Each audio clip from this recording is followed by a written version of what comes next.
Hello, everyone, and welcome to my Q&A. I'm answering questions today that were submitted on the in-beta stage social media platform ThinkSpot, which I had a hand in developing over the last few years as an alternative to Patreon, although others have contributed far more. These answers were posted on ThinkSpot before their release on YouTube. So if you want an earlier view of such things, you might consider checking out the ThinkSpot platform. I've edited the questions a bit and grouped some of them together so I can address the broader topic. I hope you find this worthwhile and interesting. I also hope to start live Q&As at some point again in the future when I'm healthier and sharper. I would like to know how to believe in the divine, even though it is a loose end. I know without some sort of grounding, any hope about a positive future falls down.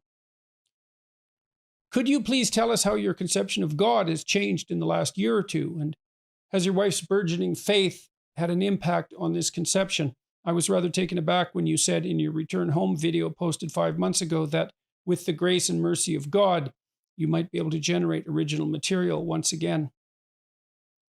Why do you think there are so many people who are prone to just following an ideology seemingly blindly today, especially in America and maybe especially among younger people? Why do people seem to cling to what a doctor, an organization, or a political stance, or what a news network or source says seemingly religiously?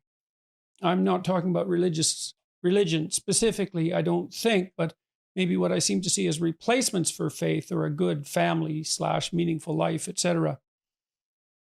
Having listened to you for many years now and as minor clergy in the Orthodox Church, my questions are, have you attended any services in the Eastern Orthodox churches, or have you done an in-depth exploration of Eastern Orthodox Christianity?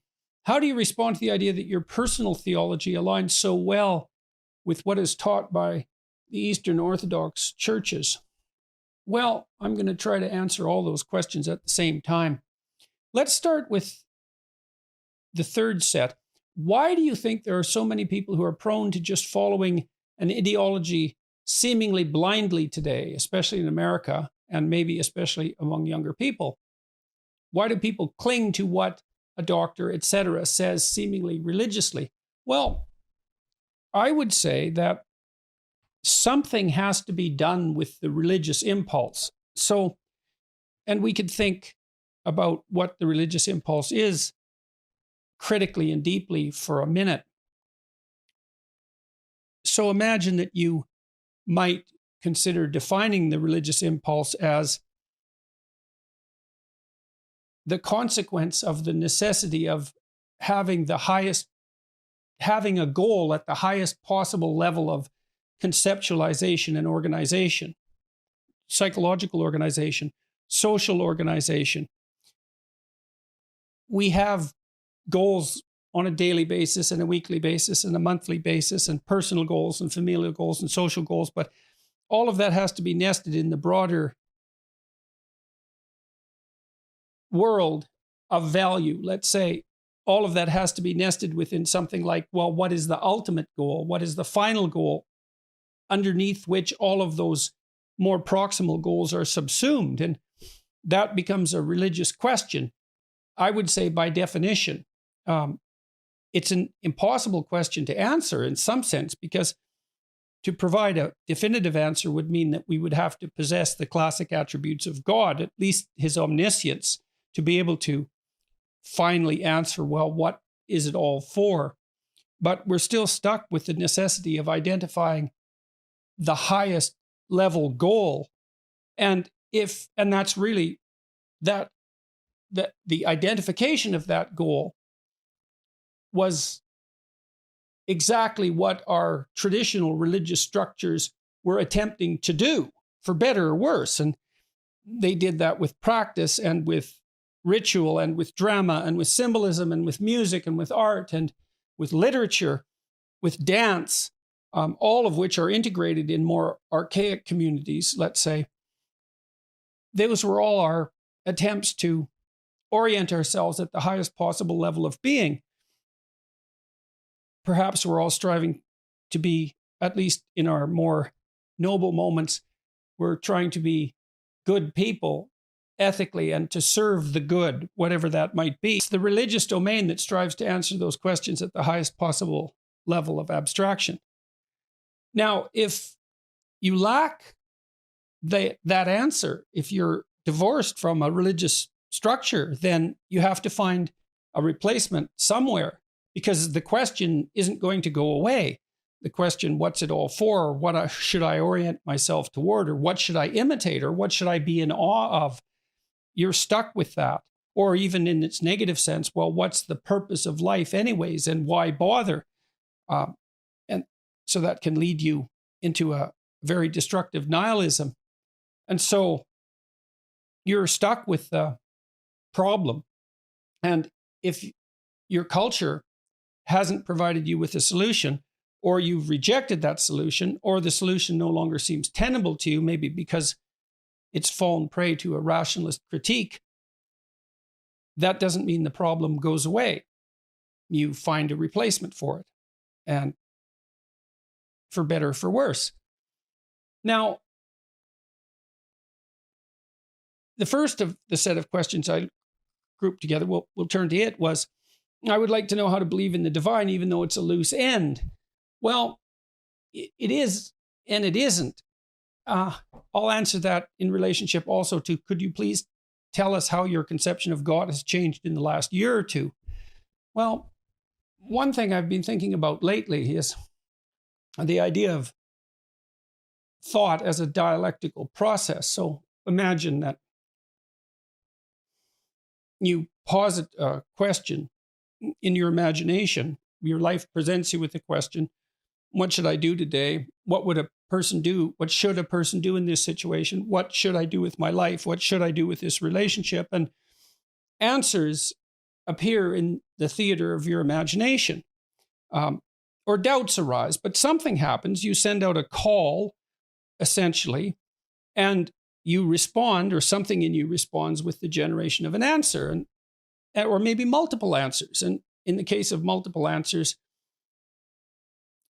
you can then undertake an argument in your head. That's the dialectical process between the two positions that might have emerged in the course of these revealed answers.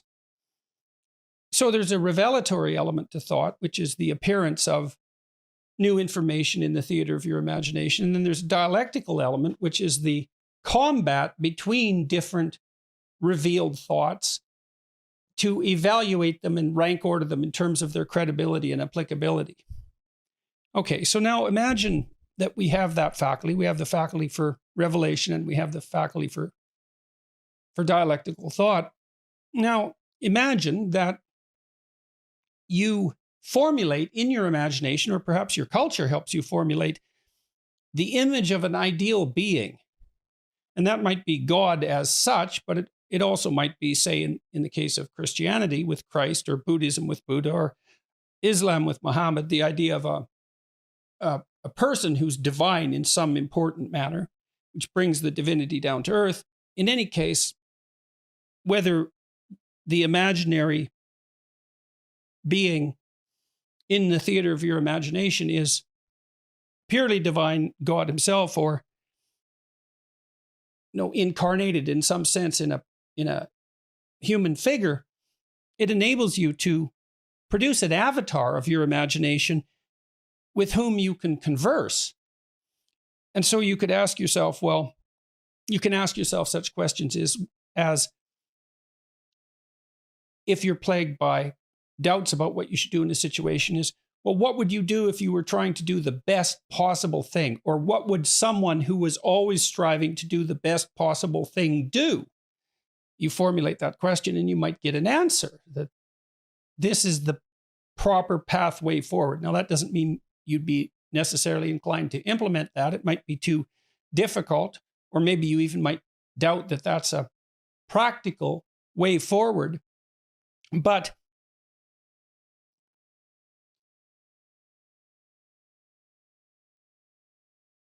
not only can you produce avatars in your imagination and then use them as sources of revealed thought, but your culture can fill in the attributes of that avatar. So, for example, if you're Christian and you've been taught about the life of Christ as it's portrayed in the Gospels, all those descriptions flesh out the personality. And then, of course, the image of Christ is reflected in Western culture in a multitude of ways, all of which inform the structure of that internal avatar and which, in principle, flesh it out so that it's the potential source of revealed truth in imagination, buttressed by all that cultural input. And so you would say, well, in some ways, that avatar with whom you can converse is now the internal embodiment of all the ideas about what constitutes the highest good that our entire culture has been able to create and communicate insofar as you've been exposed to that or are able to understand it. And then, so you could imagine that that could be of substantial practical worth, regardless of the ontological reality of that avatar of your imagination. But then I don't think that the issue necessarily ends there, because you can then ask yourself, well, does that imaginary avatar share in any real being? And then you ask yourself, well, is there anything real about the hypothetical ideal? And it seems to me that there is something real about the hypothetical ideal. We recognize its manifestation in other people, and we're happy about that. We're inspired by that. We might be in awe of that. We certainly recognize it as a good thing. We're pleased when that manifests itself in us. Its manifestation in us certainly makes us more attractive to other people. And also, I would say, of more use to other people, and also more likely to be truthful and perhaps able to take care, proper care of, and love other people. And I don't think any of that isn't real. And so that means that there's some relationship between the imaginary ideal and reality itself that's not trivial. And I don't know what that might mean in the final analysis. You have a God in the imagination, which is our conception of God. And does that bear any relationship to the real God, or indicate that there is a real God? And the answer to that is, we don't know. I wouldn't dismiss the idea so rapidly. So that's pretty much. Now, there's something else, I guess. How do I respond to the idea that my personal theology aligns so well with what is taught by the Eastern Orthodox churches? Well, I don't really know I don't know how to respond to that idea, because I don't know the theology of the Eastern Orthodox churches that well. I do know something about it. I know that the Eastern Orthodox churches stress the idea that the fundamental ethical responsibility of the individual is to become as Christ-like as possible. And I think that that is the fundamental ethical responsibility, basically by definition, because at minimum, speaking psychologically, which is the safest way to speak about such things, the figure of Christ is the ideal avatar of the good in the Western imagination. And thus, it's by definition that your ethical obligation is to imitate that in every way that's possible. And that's specified to some degree. It means to treat being itself with love, even your enemies, to not wish them ill, but to wish the good for them as well, and to tell the truth, and to live by the dictates of your conscience, and that's the pathway to divinity. I think that's all true. So I was deeply influenced in my thinking, as most of the people who are watching this would know, by Carl Jung. And he was certainly influenced by his knowledge of the Eastern Orthodox doctrine. And so I've been influenced by the Eastern Orthodox Church via that route. I think that there isn't any more serious question than your relationship to the ideal, again, virtually by definition, and that there isn't anything better that you can do than attempt to embody that good as fully as possible. And I've tried to make a practical case for that, I suppose, and perhaps that's why, with respect for the idea, and perhaps that's why so many people from the Eastern Orthodox Church in particular seem to find resonance in my ideas. Has my wife's burgeoning faith had an impact on my conception of God? Well, some impact. Tammy, my wife, has always taken the idea of truth very seriously. Her recent brush with death has deepened her religious sense and impelled her towards a life that's more consciously focused on service to others, her family in particular, but not only her family, people beyond the family. And I also think that's a function to some degree of our stage of life. She's a grandmother now, and her children are grown and able to take care of themselves. And so she can turn her attention to other people, maybe farther afield from the immediate family. I'm watching what she's doing and listening to her and watching her practical application of her faith. And that affects me just as everything she does affects me, because I watch what she does and take it seriously. And her recent actions have indicated she's helped a number of people quite substantially in the recent past with a group that she's been communicating with. And all of that's very interesting to me. She's showing me, I've taken the idea of God seriously for a very long time. And I've said on multiple occasions that I try to act as though God exists, and that's essentially my definition of belief. When people say, do you believe in God? Belief is a multidimensional word. And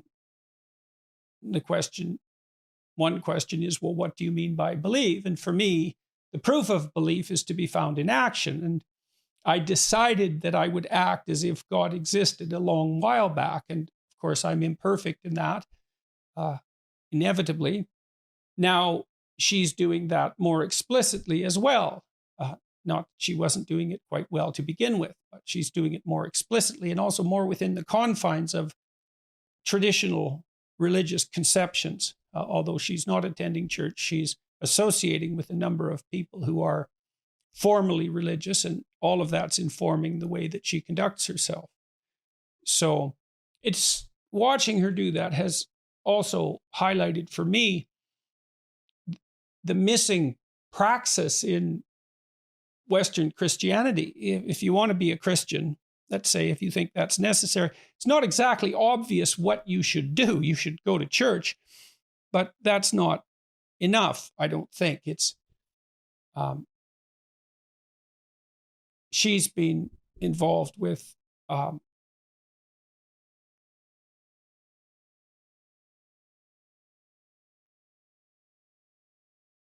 I think that's enough said about that for the time being. I find it useful to contemplate the highest good on a continual basis. That sounds so... I'm trying to keep myself oriented in that direction. It's a religious orientation, fundamentally. It's an overwhelming orientation. But there's no escaping the questions of the ultimate meaning of life, I don't think. Next set of questions. How can responsibility be differentiated from imposed guilt? That's one question.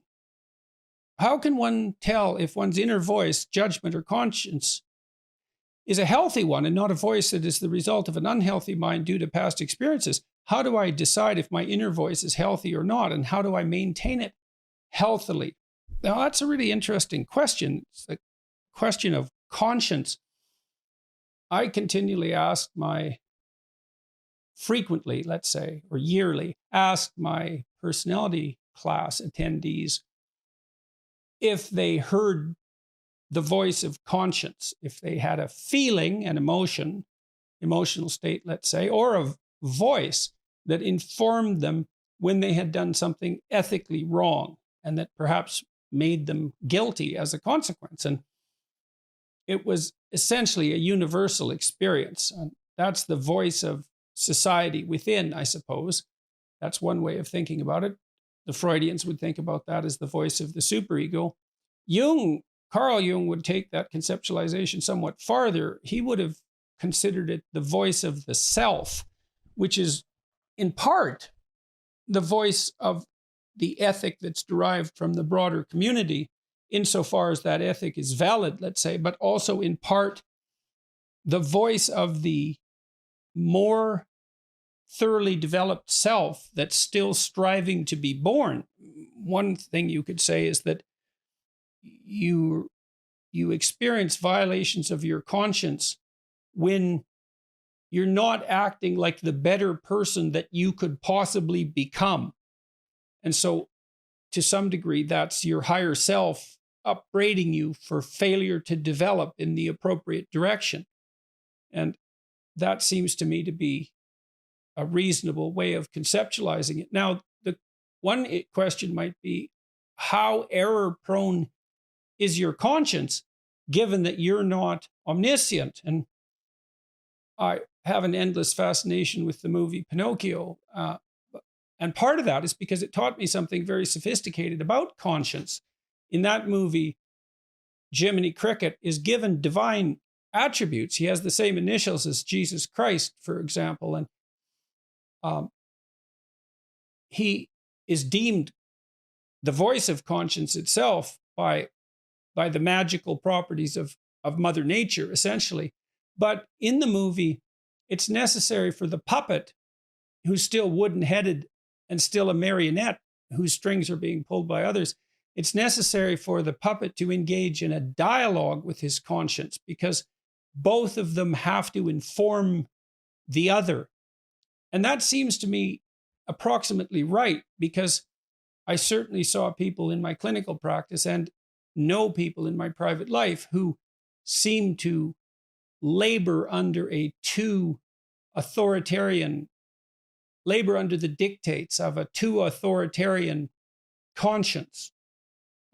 Maybe that's the internalized voice of a relatively tyrannical father, for example, or exaggerated sensitivity to the moral pressure exerted by the broader social world. You have to attend to your guilt and your self-disgust and your self-contempt and your self-consciousness. You have to understand that the manifestation of those emotions might well indicate a moral failing on your part, or a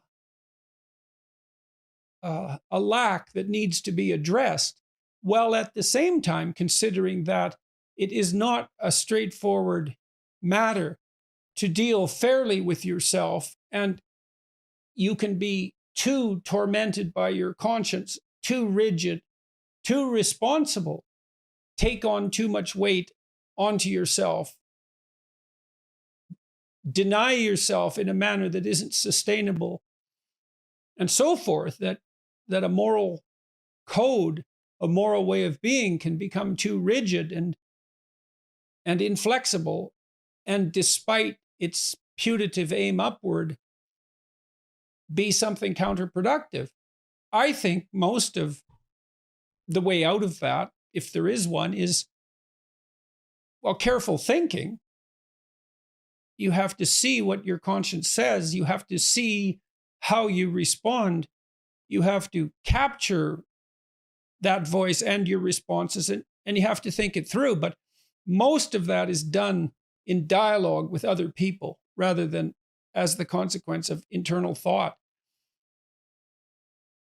You know, if you have a dispute with your wife or your husband, your intimate partner, sibling, your parents, anybody close to you, and it's useful for each of you in the dispute to ask yourself and the other person very seriously if you're at fault or if they're at fault, and for both of you to be able to contemplate that you might be at fault and so might the other person, and that it's in your best interest to sort out exactly who's made the error and where, and maybe it's both of you and maybe at different levels of analysis.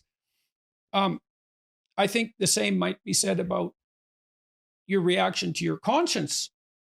It's not uncommon for me to talk to my wife, my kids, my parents, my friends for that matter, about something I might be feeling. Maybe I'm guilty about something. I'm self-conscious about something. I'm angry about something.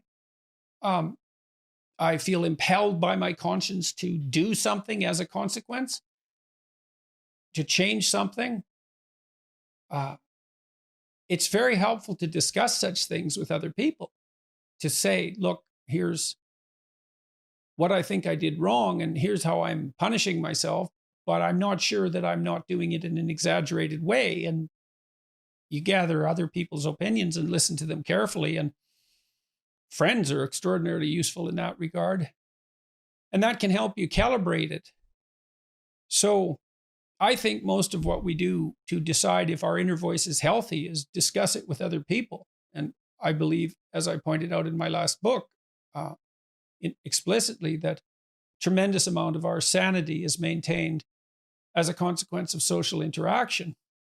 So you can't find your authentic self merely as a consequence of a journey within, I would say. You're not, there's just not enough of you. You have to be informed by the broader social world.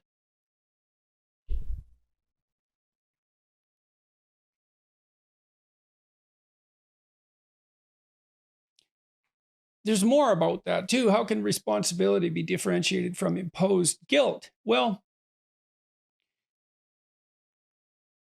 I think you adopt genuine responsibility, let's say healthy responsibility. I think you adopt that more or less voluntarily. I mean, there's an element of necessity and compulsion in our lives as well, because there are things we have to do to survive. But if you've explicitly formulated a set of goals and you're pursuing them, then you've adopted the responsibility to act in a certain manner to make those goals realize themselves. That's responsibility that you've adopted rather than responsibility that's been imposed on you, assuming that you've thought through the goals and you find your spirit in harmony with those goals. You can consult your resentment. I think that's a very useful step. If you find yourself angry and bitter about the things that you are responsible for doing, then that's an indication that you might be operating under some unhealthy compulsion, that you're rebelling, and that's the reason for the resentment, against the insistence that you act in a certain way.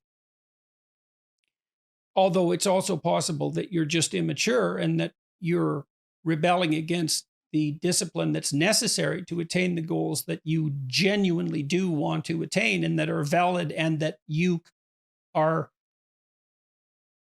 actively engaged in constructing. So you have to get that straight, and some of that's a consequence of thought, and again, some of that's a consequence of discussion with other people with whom you're intimate enough to have a conversation like that. And perhaps they have conversations about similar things with you if you're fortunate. I'd love to get insight into why it seems inevitable to become frustrated or annoyed with a loved one's chronic, although usually non-fatal illness symptoms. I'd love to know how, even while caring deeply for someone with a chronic physical condition, it seems impossible to suppress what might even be anger while witnessing them suffer even minimally. Well, it's one of the terrible things that you see in any case of illness, especially chronic illness, is that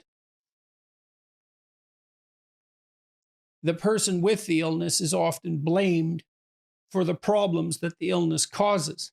And some of that's just difficulty in differentiating between the person and the illness.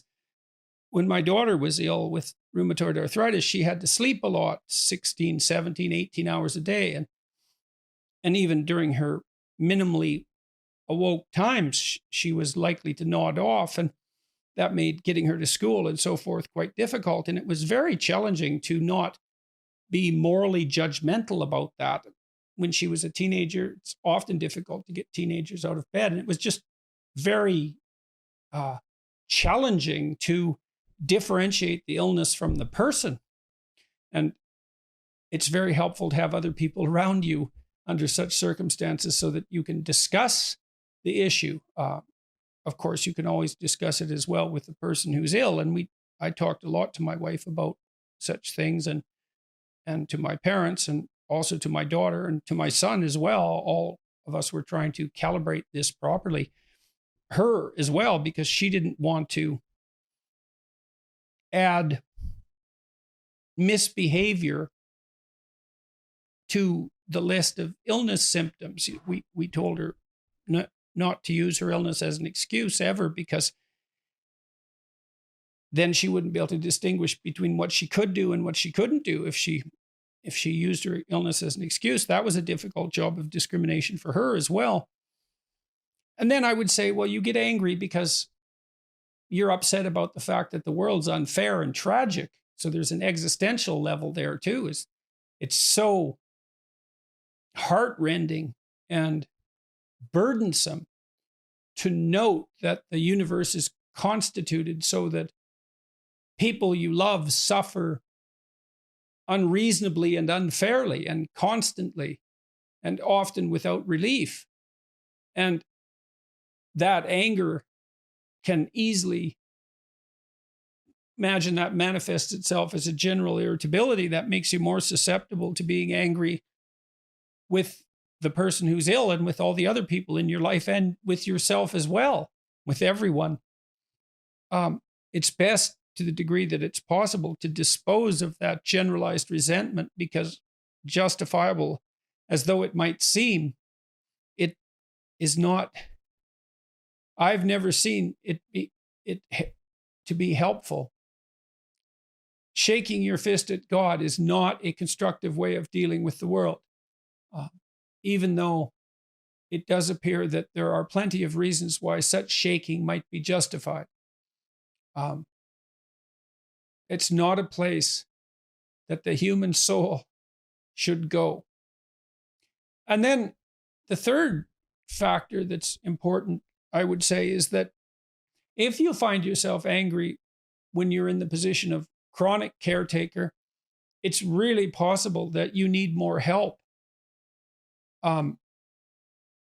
If you're dealing with someone who has Alzheimer's disease, for example, or any chronic degenerative neurological condition, or any chronic degenerative condition in general, there's only so much you can do before you can't do any more, or even that much.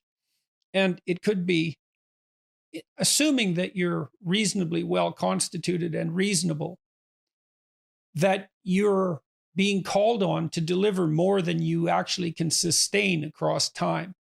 And 2 seriously ill people are not better than 1.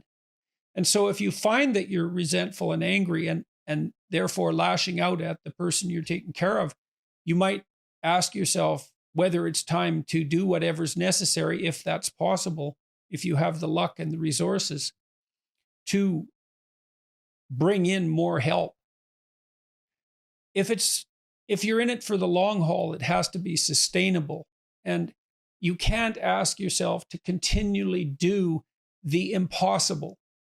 It has to be sustainable. And you can have an honest discussion with yourself, and although this is also something useful to discuss with other people, about just what you can take without breaking morally or physically or emotionally, and for how long. And if the resentment is building and the anger is building, maybe you have to change the manner in which care is being offered and given. You have to hire a nurse, if you can. You have to rely more on other members of the family. You have to consider institutional intervention. All of these things are very difficult. You have to ask others for help. But like I said, 2 sick people aren't better than 1. So those are the reasons why you might get frustrated or annoyed with a loved one's illness symptoms. I don't think it's a mystery at all why you get annoyed and angry. The mystery is how it's possible for so many people to engage in long-term care of others without being angry and irritable. That's the miracle. That's the mystery. I've seen people provide levels of care to members of my own family recently, for that matter, that went far above and beyond what I considered the reasonable call of duty.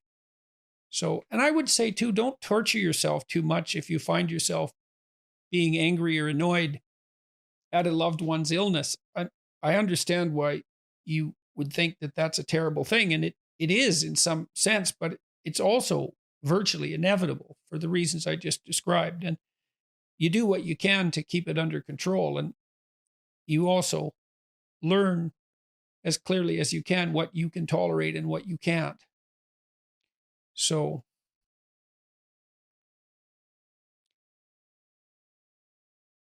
in regards to your notion of the importance of romantic relationships, I presume that also means long-term committed relationships. What are the requisites for opening the relationship to other sexual partners? Well, I don't think that's possible. That might just be conservative me. I don't think I've ever seen it work. People, and I think the evidence that it doesn't work is manifest in the fact that people almost never do negotiate that openly. They sneak around if they're going to have an affair. And the reason they feel compelled to sneak around is because they know perfectly well that the probability that their partner is going to grant them wholehearted permission and encouragement while simultaneously maintaining the intimacy of the relationship and the desire for it to continue is virtually zero. I think a simple relationship is complicated enough. It's very difficult to negotiate intimacy with one other person, let alone a number of people. People might wish that their sexuality could find its free expression untrammeled by the arbitrary restrictions of a judgmental society, inappropriately disgusted by, ashamed, and frightened of sex. But I think that's almost all wishful thinking. I would put in the coda that I have seen people in my clinical practice who were too restrictive in their sexual morality and that was doing them harm. People from a fundamentalist background who were in their mid-20s with no marital partner on the horizon, who'd never engaged in any sexual activity of any sort, that on a case-by-case basis seldom seemed to be a good solution. So, but I don't think there's any evidence that at the personal and social level simultaneously, and considering the long term as well as the short term, there isn't any viable alternative to committed monogamy. And wish that there were is fantasy, in my estimation, and generally counterproductive and generally very destructive. So now, people differ, and highly open people who are low in conscientiousness, let's say by temperament, perhaps low in agreeableness, this is all speculation, might find the possibility of open relationships over some period of time. I'm skeptical. I've never seen it work, not without a lot of lies and deception of one form or another, not without a lot of begrudging acquiescence on the part of at least one party in the negotiation. Sometimes people will agree to something that they don't agree to because they feel it's the only way of hanging on to something they truly value. So one partner might say, well, shall we open up this relationship to further exploration? And the other agree merely out of fear of losing what they have. That doesn't mean that there's been a negotiated settlement. So I think there are no requisites for opening a relationship to other sexual partners. A set of questions again. I have been reading through Carl Jung's work, and more specifically his work on integrating the shadow. What is the best way of integrating the shadow in a person's life without sacrificing their ethics or the well-being of others? I am way too agreeable. What steps can I take to integrate my shadow and stop being a doormat? All my life, I've had so much anger, but I don't know towards what or how to get rid of it. I've been through a few different types of therapy, and it's a bit better, but still takes me over from time to time. What advice do you have for me? I think that there's a better pathway to the shadow, let's say, than resentment.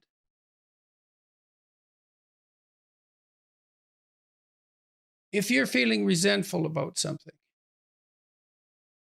there's a shadow that reveals itself in two ways. One is it's a pointer to your immaturity. You need to be more disciplined. You have set goals, hypothetically, and if you haven't, then you're under the sway of someone else, or you're undisciplined and unintegrated and incoherent, which is all shadow life in some sense. You're pursuing short-term impulsive goals because you haven't thought it through. You're pursuing goals that other people have established for you. You're not pursuing any goals at all because you're too nihilistic to believe that life has any purpose. All that's shadowy, let's say. But maybe you have set goals and now you're resentful about all the work that you have to do in order to acquire those goals. And maybe that manifests itself as a broad scale critique of social structure. That's immaturity. And so you can delve into that and you can find out where you're still a spoiled child and hopefully take action to rectify that. Or you may find that you're being compelled to do something that violates your integrity and you need to stand up for yourself and say something that you don't want to say. And then you may have to learn how to incorporate your anger into your actions so that you learn how to say no when you need to say no. And so that actually means that you're furthering your ethical pursuit as a consequence of integrating your shadow rather than deviating from it. Aggression, which can be repressed, sexuality, lust, let's say, which can be repressed. Those things are extremely useful servants when they're integrated into the whole. If you're without aggression and anger and incapable of it, that doesn't mean that you're on a good path and that anger knocks you off it. That can happen, but it's much more appropriate and sophisticated to note that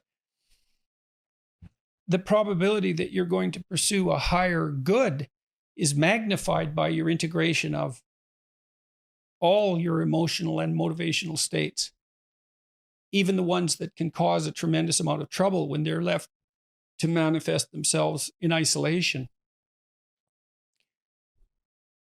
You're way too agreeable. Well, I would say you could practice saying what you really believe, that you can take a vow to tell the truth. And that will make you much less agreeable. Agreeable people are perfectly willing to sacrifice what they know to be the case to maintain short-term social harmony.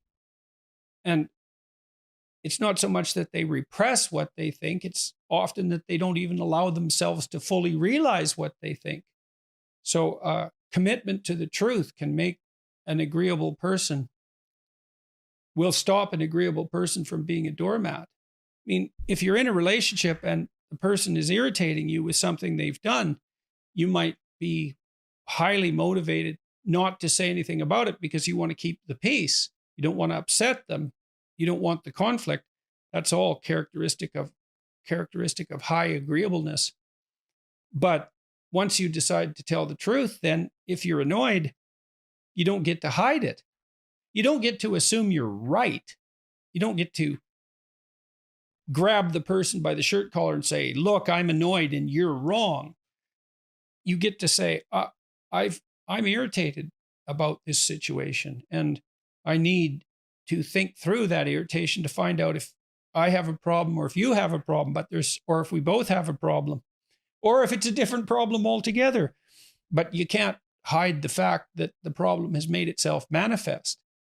And so if you're agreeable and you tell the truth about your emotional state, that will propel you out of that agreeableness by necessity.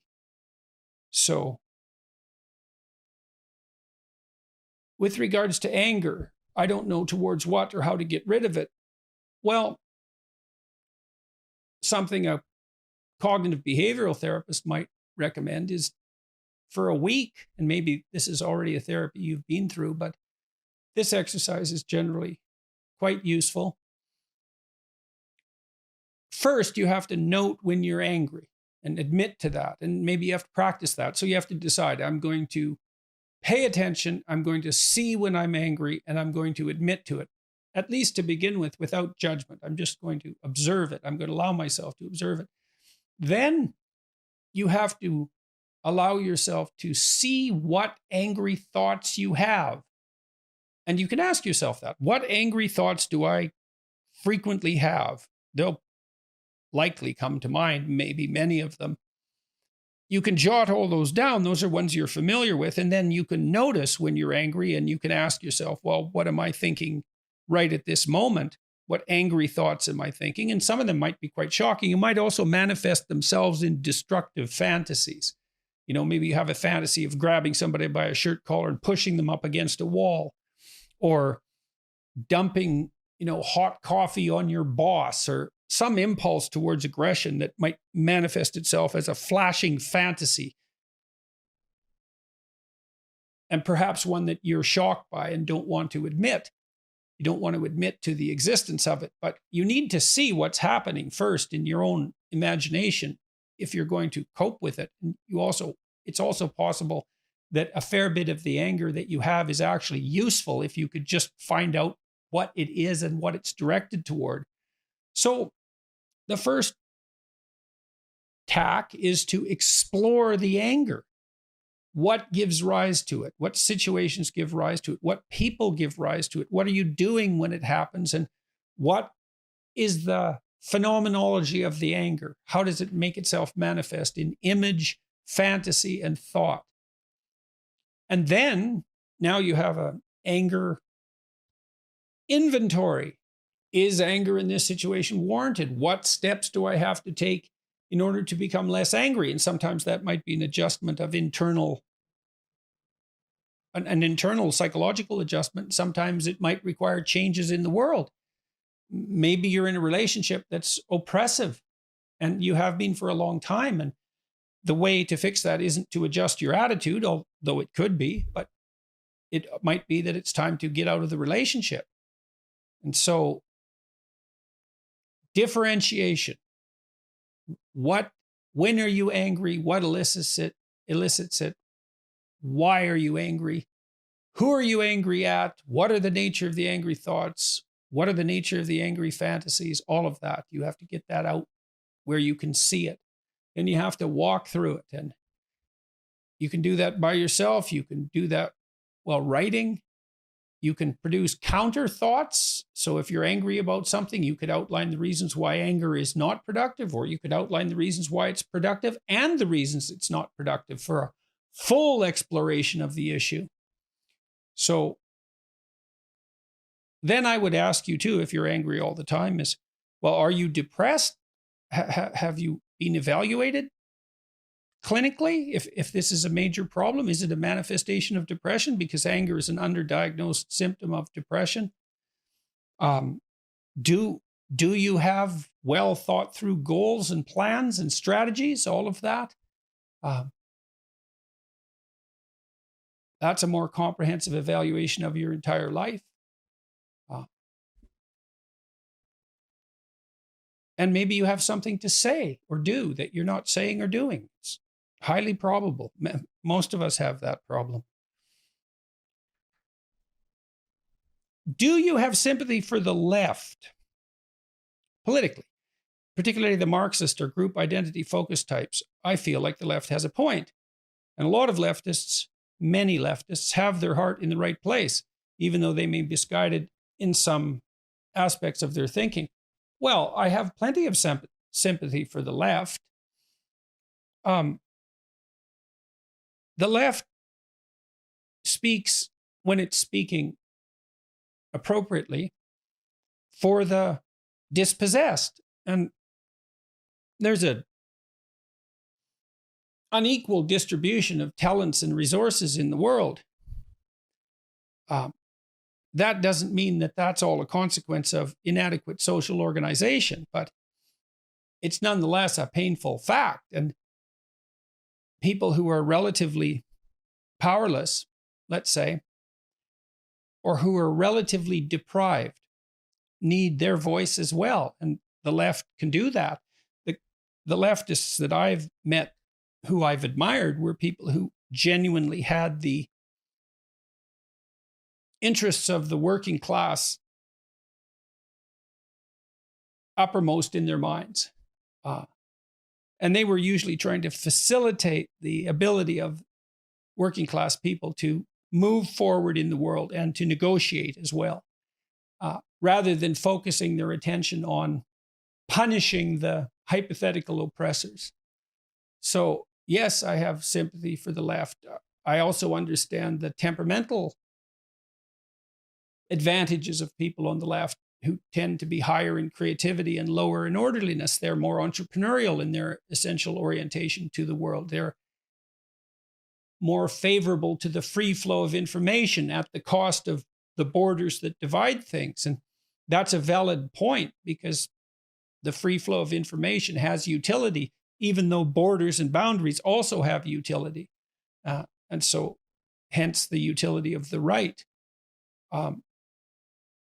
It isn't the left per se that I've ever objected to. It's radical, bitter utopians who place evil somewhere that's convenient for them morally, and then have a target for their unexamined malevolence. The same thing happens on the right. So, of course, the left has a point. You discuss almost any thinker's flaws in their thinking except for Jung's. What were his? Well, I think Jung overgeneralized his experiences, his clinical experiences. He conceptualized the hero's journey as something that was fundamentally creative and interior.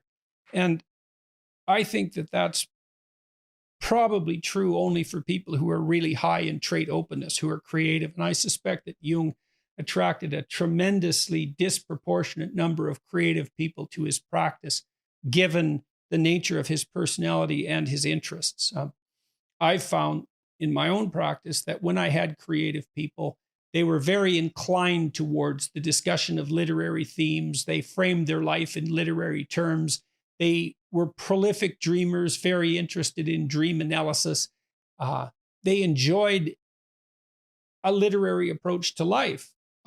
My more conservative clients, often equally high performing, although I had a practice that spanned the entire range of human ability, they weren't interested or captivated by that at all. And for them, the primary adventure of life wasn't internal or literary. It was external and practical. And the more agreeable types, their life was primarily social rather than symbolic or creative. They found most of the meaning in their life as a consequence of the intimate relationships that they were able to establish. It wasn't infrequent, and this was more true of women than of men, and they are higher in agreeableness on average.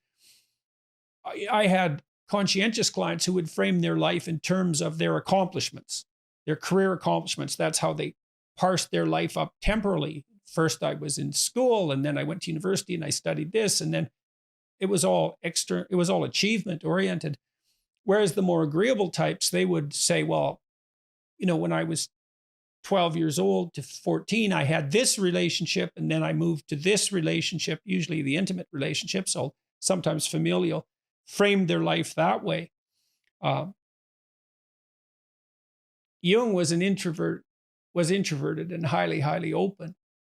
And so that skewed his view in a particular way. And then because he was psychoanalytic, he also tended to view the psyche as sane as a consequence of its internal organization and even its internal ethic, and placed much less stress on the role of social interactions and society as a whole in producing sanity.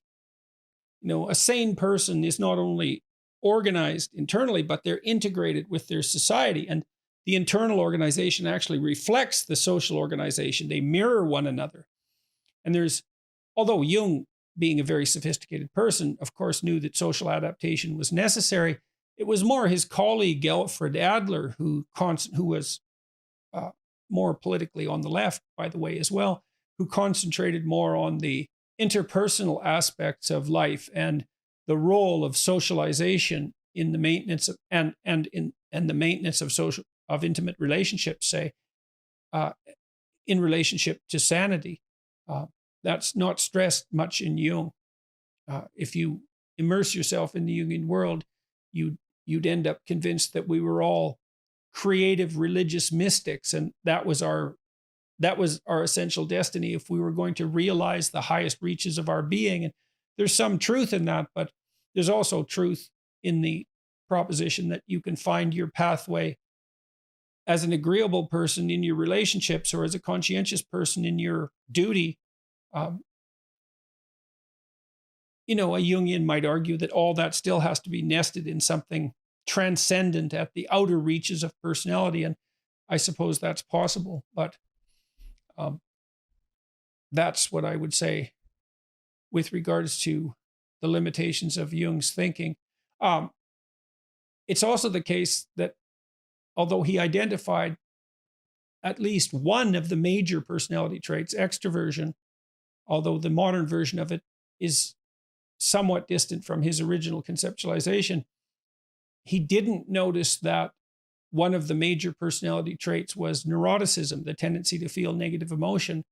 He never formalized that idea in his thinking. And it's a great oversight in some sense, because the capacity to experience negative emotion, when that's exaggerated, that seems to be the core feature of everything that we regard as psychopathology, psychiatric and psychological illness. It's not the only thing, but it's the primary factor. So, what is the best way to avoid falling back into nihilistic behaviors and thinking? Well, a large part of that, I would say, is habit, the maintenance, the development, maintenance of good practices, habits. If you find yourself dissolute, neurotic, if your thought tends in the nihilistic direction and you tend to fall apart, organizing your life across multiple dimensions is a good antidote. It's not exactly thinking. Do you have an intimate relationship? If not, well, probably you could use one.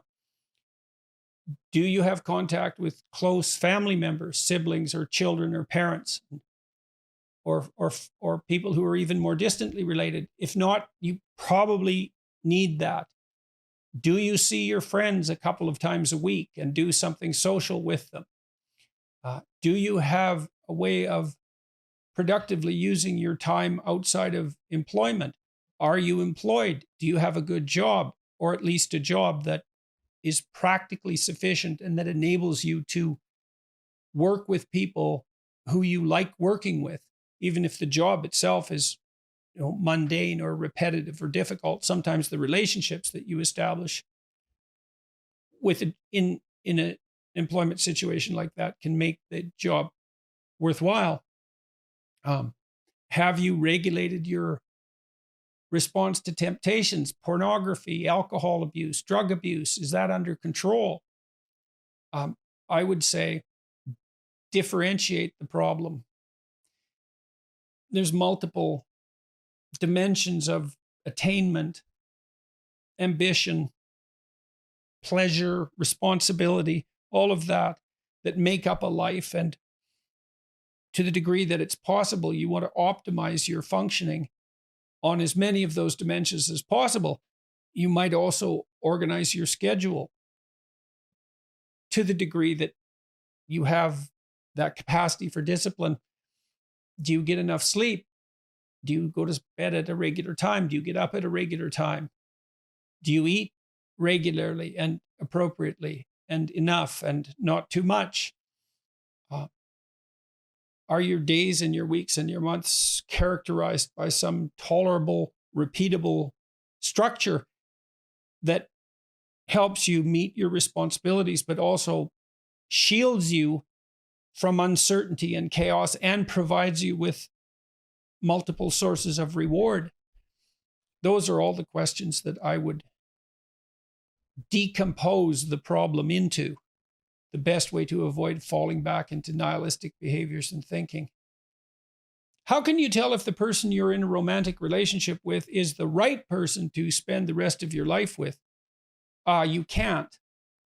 You actually decide that rather than discovering it. I might suggest what you might look for on the way to making that decision. All things considered, a certain amount of similarity on the personality dimensions between the two of you is probably to be recommended.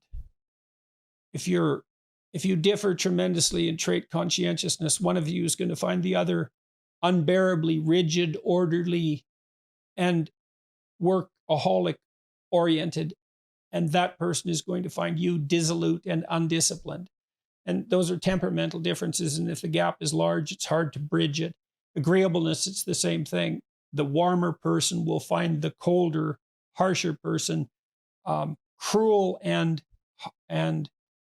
unkind, and the cruel and unkind person will find the more agreeable person soft, a pushover, and contemptibly unable to stand up for themselves. And the extrovert will want to be out partying all the time, and the introvert will have had his or her fill of that very rapidly. So you want some temperamental similarity across the major personality dimensions, with the possible exception of trait neuroticism, which is the generalized proclivity to experience negative emotion. I would suggest that a person high in neuroticism seek out someone low or very low. Because first of all, neuroticism is one of the best predictors of unhappiness in a relationship. And so if you're both high in neuroticism, you're very likely to be unhappy in the relationship. And it's highly probable that the person who's higher in neuroticism needs the stabilizing influence of someone who's lower. So then I would say, well, this is based on my clinical observations as well as the experiences of my life. I think it's necessary, or at least highly desirable, that you find the person that you're with sexually attractive. And that's somewhat ineffable.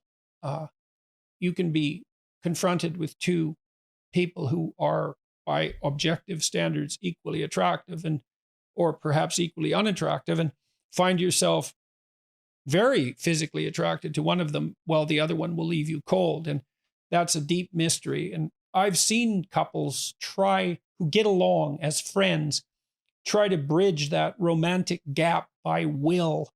And I haven't really seen it be successful. So I think you need that spark that ignites sexual passion. Then you have to ask yourself if you can trust the person, if there are activities that you can share with them that would make up a life, if you're oriented in approximately the same direction with regard to your goals, especially important goals, career and children being foremost among them, if you think you could come to some agreement about how the economic resources could be distributed, or at least how that might be negotiated, if you can negotiate with the other person, and again, if you can trust them. And I would say of all those, trust is the most crucial component, maybe followed by the ability to negotiate. The right person is someone you can negotiate with, because there's going to be differences between you and them. There's going to be differences in your approach. There should be, hopefully there'll be, because that means that the two of you are bringing different skill sets to bear on the problem. That means that you have a more diverse range of potential responses, which can be good, but also that there's going to be conflict. The issue then becomes, can you negotiate through the conflicts? And will the other person stick to their negotiated solution? And then if you find someone like that and they're of approximately the right age and everything else seems to be in order, then in some sense, they're as good a bet as the next person, and life doesn't last forever. And so there's real reasons to get on with it. So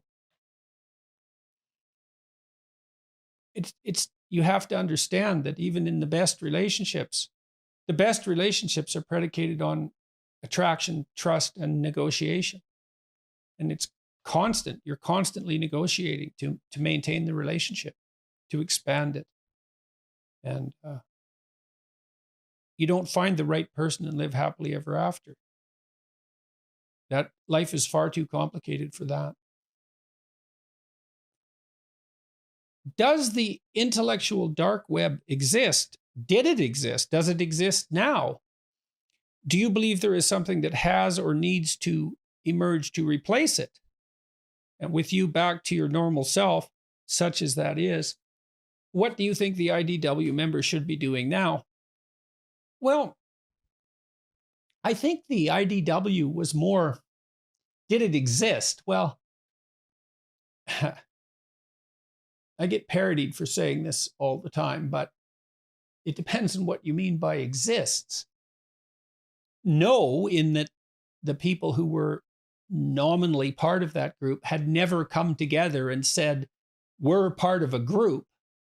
Yes, in that there was a web of interconnected social communications that were made public among an identifiable subset of people who were active on YouTube 6 years ago, 5 years ago. So it existed as a pattern of communication or as a social network, an implicit social network. And then it was given a name by Eric Weinstein and popularized by Barry Weiss, the New York Times columnist at that point. So it existed as a social network that was named, so was observed and then named and then popularized. And then, of course, what happened among us who were deemed part of that was that, well, we were flattered, I would say, pleased at being recognized, pleased, I would say as well, to be part of that group, which was very intellectually diverse on the religious front and on the political front, although I suppose to some degree it tilted in the conservative direction, but even that wasn't that clear. Certainly Sam Harris and Joe Rogan weren't clear conservatives. I don't think I'm a particularly obvious conservative, all things considered either. But be that as it may, why did the idea catch on? Well, I think a lot of it had to do with the specifics of the technological revolution in communications at that point, this group of us who were in contact with one another were in contact primarily through YouTube. And so we were all early adopters of this space that computer-mediated video communication opened up for philosophical / political / intellectual or pseudo-intellectual, depending on your stance, discourse. We were early venturers into that domain. And there weren't that many of us to begin with, especially that many in cross communication.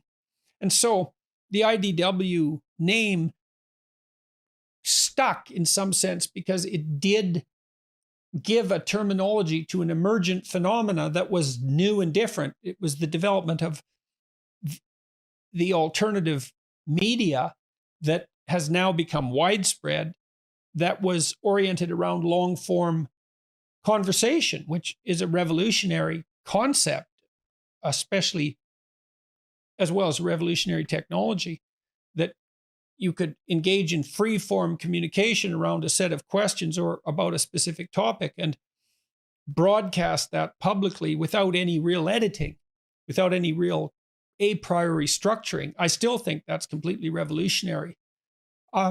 So I think the IDW did exist. And then once we were named, that increased the probability that we would mutually communicate, although to some degree that's fallen apart over the intervening years, partly because of political differences between members of the group, but also partly because it was a very loose group to begin with. And each of us had our independent existences that weren't predicated on anything like a centralized administration or bureaucracy. So I still communicate with many of the people who were nominally part of that group. And I would say feel a certain amount of affection and certainly respect for all of them, regardless of how their opinions might have differed from mine.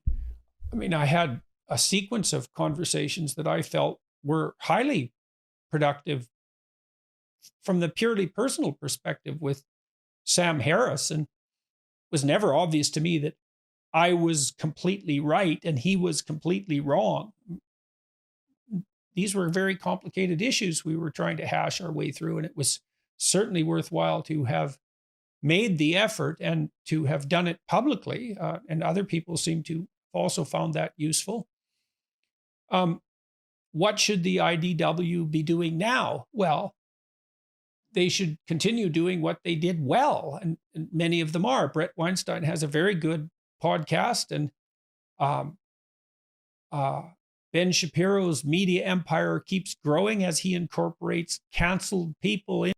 I'm still producing podcasts and writing, and I'm hoping that all of us, what we should do is and Joe Rogan, of course, is extraordinarily successful and doing what he's doing, and many other people are doing the same thing now. And so what is it that we're doing, and what should we be doing? Well, we should be trying to have interesting conversations, the interesting conversations that this new technology make possible, and to disseminate them as widely as possible. We should also be, to the degree that the IDW was a countercultural movement in some sense, well, what we all should be doing, and I think are doing, is exploring the narrative space, the narrative space of politics and philosophy and spirituality to some degree.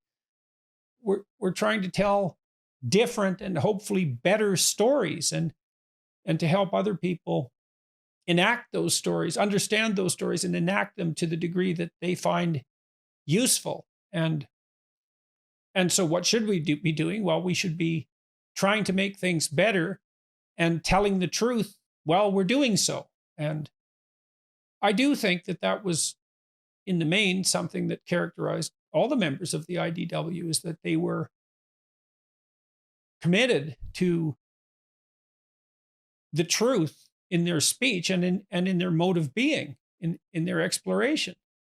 And I think that was recognized by their audience members and appreciated. I don't think that stopped as well. So there was an IDW, and there still is to some degree, but it's expanded greatly. There's so many people now doing long form YouTube interviews and podcasts. That space has exploded, and that's really good as far as I'm concerned.